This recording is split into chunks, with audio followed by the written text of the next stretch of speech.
Fala galera, Drops da Bola chegando até você no YouTube da Band Minas. Comigo ele, Luiz Freitas. Fala, PA. Eu vou mudar um pouco, Brunão, e vou pedir pra galera, tá aparecendo aqui os créditos, o nosso Instagram, pedir pra galera ir seguir lá, pô, acessar, pausa o vídeo, vai lá no Instagram, me segue, depois segue o Brunão, ou antes, né, o Brunão primeiro, que o Brunão é artista, e volta pro vídeo que a gente vai falar muito sobre a rodada. Segundou, eu estou animado pela sua animação na sexta e eu trago a animação na segunda. A animação da sexta, ela Se estende, ela é... se estende.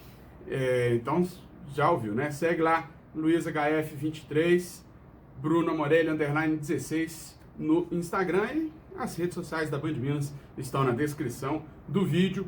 Corre lá, se inscreve também para você ficar por dentro de toda a nossa programação. Então vamos lá, vamos começar a falar do grande assunto da rodada. Cruzeiro e Coritiba jogaram no Dorival de Brito, a Vila Capanema, estádio do Paraná Clube. O jogo foi 1-0 para o Coritiba já no finalzinho, né, PA? O Cruzeiro teve um gol anulado pelo VAR num impedimento milimétrico. E depois do gol do Coritiba teve confusão lá no estádio, né, PA? Primeiro eu vou falar sobre a confusão, Bruno, que eu acho que muita gente, praticamente todo mundo tem essa opinião, mas eu acho que ela tem que ser ressaltada, que é um absurdo que aconteceu. Tem que ter punições, e acho que as punições têm que ser individuais. A partir do momento que elas forem coletivas, como vem sendo nos últimos anos, elas não se resolvem. Então acho que tem que começar as punições a serem mais individuais. Acho que os clubes também têm sua parcela de responsabilidade, mas o que é mais responsável são as pessoas. Então acho que é bom punir elas. Muito debate sobre punições. O STJD deve anunciar, né, que o Cruzeiro vai jogar de portões fechados até o final do campeonato. Tem muita gente falando sobre a questão que a gente teve ao longo do ano das punições, que só poderiam contar com torcida feminina, talvez seja melhor, mas eu acho que pelo momento do campeonato não seria possível isso acontecer. Foi algo grave que aconteceu, então se colocar a torcida, mesmo que só feminina no estádio, talvez se daria, né, premiando um pouco o clube pelo que aconteceu. Eu acho que tem que ser responsabilizado. Sobre o jogo, o que me impressiona, Brunão, é a postura do Cruzeiro antes de tomar o gol e depois de tomar o gol. Assim, não muda nada. Os jogadores do Cruzeiro parece que não se sentem incomodados com o resultado que está acontecendo. O time, durante o primeiro tempo horrível do jogo, dos dois times, o Coritiba numa situação desesperadora, um time ruim, e o Cruzeiro acompanhando o Coritiba da mesma forma. O Cruzeiro precisava do resultado para sair da zona de abaixamento. E o time apático, a gente não vê aquele algo a mais, e aí depois que toma um gol, se mantém da mesma forma. Então, assim, eu acho que não é nem a questão que o time do Cruzeiro se abala depois que toma um gol, continua da mesma forma. Então parece que os jogadores do Cruzeiro não têm noção da situação que o clube vive no campeonato. No campeonato, fora de campo, dentro de campo, acho que parece que os caras não têm noção da situação.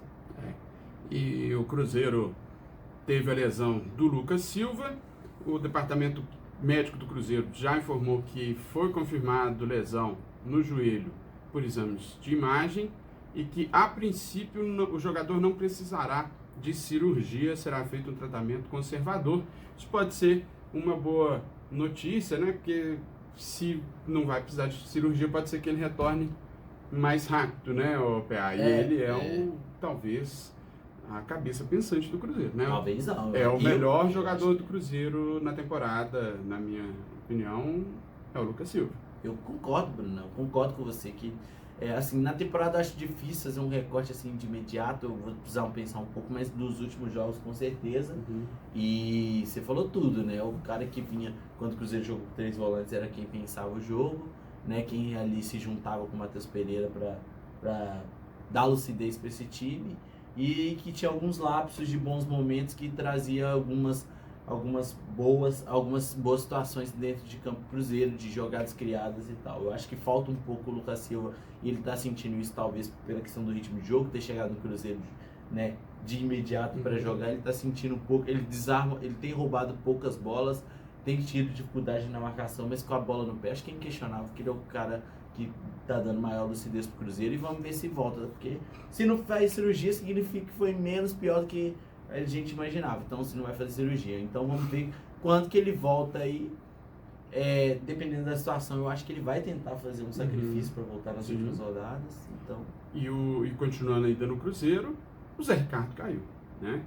O treinador foi mandado embora pela diretoria da SAF, a notícia foi confirmada ontem à noite, né? Então, o Cruzeiro, por enquanto, os trabalhos da semana são comandados por Fernando Seabra, né? Que é o treinador do Sub-20. Os nomes ventilados são o Pô fechou, Luxemburgo, que vem para o projeto, e o Roger Machado, são os nomes mais ventilados aí.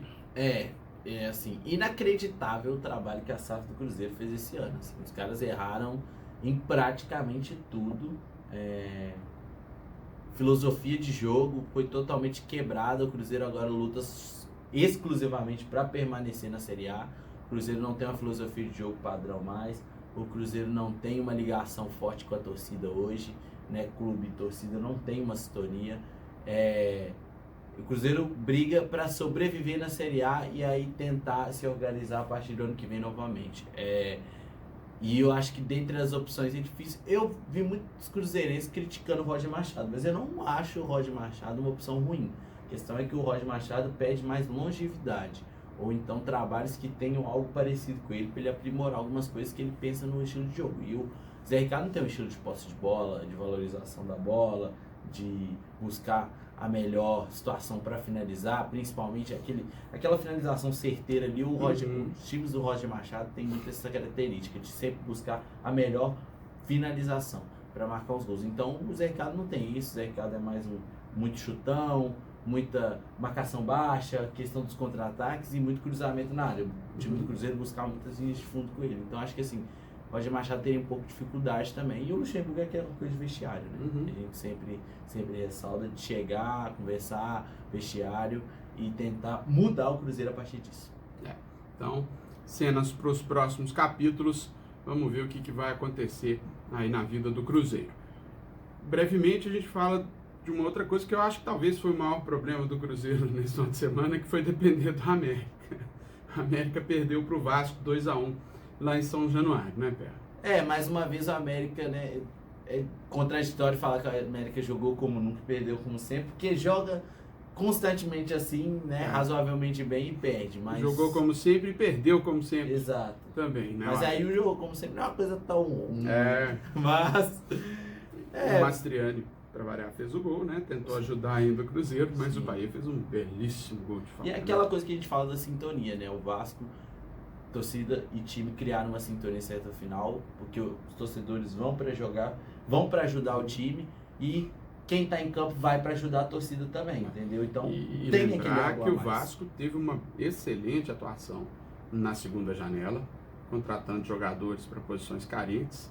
O Cruzeiro até trouxe o Matheus Pereira, teve o azar que o Matheus Pereira machucou, mas não trouxe um centroavante, que era o maior problema que o Cruzeiro tinha, né? E eu acho que é isso, Brunão. Tipo, chegou na janela, o Gilberto não deu certo, vamos investir, contratar? Assim, não trouxe um centroavante para resolver, trouxe o Papagaio, mas que chegou precisando de pegar ritmo, cara, né? Exato. Então não trouxe aquele jogador, né? A gente pode falar do América também, trazendo, na situação que estava trazendo o Renato 50 Kaiser. atacantes. Exato. O Renato Kaiser tinha um zagueiro. Renato Kaiser ia chegar e jogar no América, precisava mais ritmo. Então, assim, faltou o senso de urgência nas duas diretorias, tanto de América quanto Cruzeiro. Talvez a do América não tenha tido esse senso de urgência, mas pela questão do financeiro, do aporte financeiro que a América tem dificuldade para fazer, querendo ou não ter uma receita menor, e eles não conseguiram. Mas aí eu não sei, é uma análise difícil. Mas no caso do Cruzeiro, acho que faltou chegar e falar, vamos tirar o escorpião do bolso e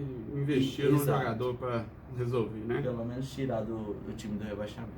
Então a América vai encerrando de forma melancólica a sua passagem pela Série A nesse ano. E para fechar o Drops de hoje, a gente vai falar do Galo, o Atlético que ajudou o Cruzeiro. Ganhou do Goiás por 2-1 na Arena MRV. O Hulk marcou o seu gol de número 400 na carreira de pênalti. O outro gol do Galo foi do Guilherme Arana com participação do Hulk. E o Dodô diminuiu para o Goiás. Ótima vitória, hein, Bruno? Ótima vitória que pode colocar o Galo na disputa pelo Brasileirão.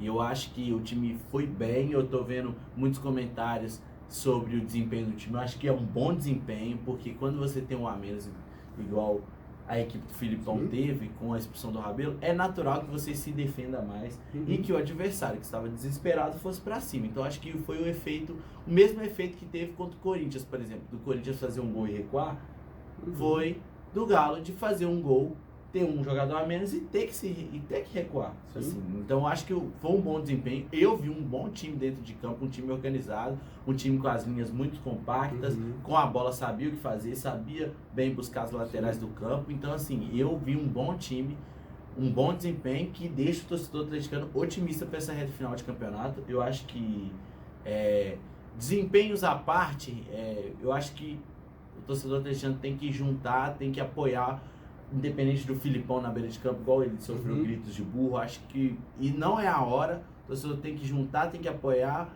o time e ver uma possibilidade de buscar um título no final da temporada. Uma temporada que foi conturbada, pode ser. Então acho que se o torcedor abraçar o time agora, vai fazer muita diferença nisso.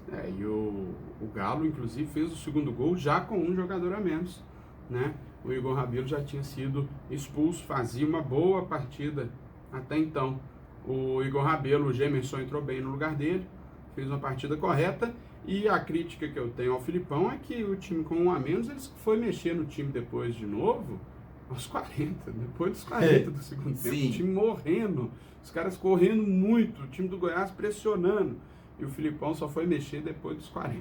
E para pôr o Edenilson, que foi para a torcida ficar mais brava ainda, com o Edenilson e Patrick, que são os jogadores que são mais criticados ali dos reservas do Atlético. E o Filipão, só de provocação, eu acho, ele falou, vou pôr os caras para jogar, e deixou a torcida fundo e solo. Não, concordo, mas eu acho que assim, nesse momento, eu acho que o torcedor do Atlético tem que separar as coisas, entendeu? Eu acho que tem que ver a tabela, as possibilidades, falar. Tem que ver o copo meio cheio, né? Exato, e falar, vamos abraçar, as últimas 6 rodadas. São 5 pontos. Esse é o momento, as últimas 4 rodadas, desculpa. Mas esse é o momento que o torcedor tem que abraçar a situação do time e vambora, né? No final da temporada que vai determinar se o Filipão vai continuar ou não e etc.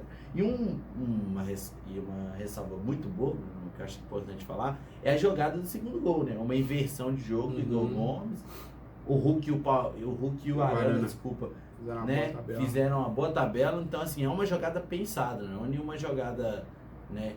Nenhuma jogada de sorte, que a gente pode falar, ou de acasos do jogo, né?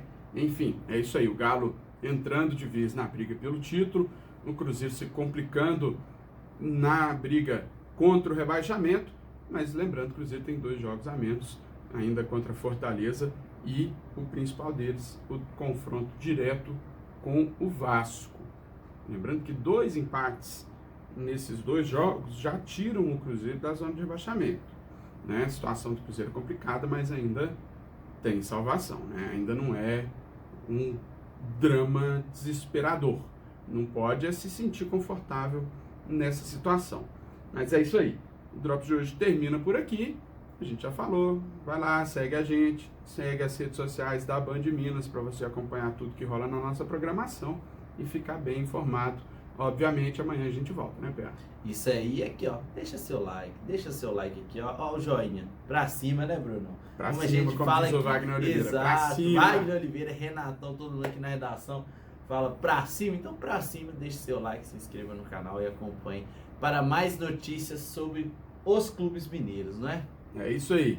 Um grande abraço e até amanhã, galera. Valeu!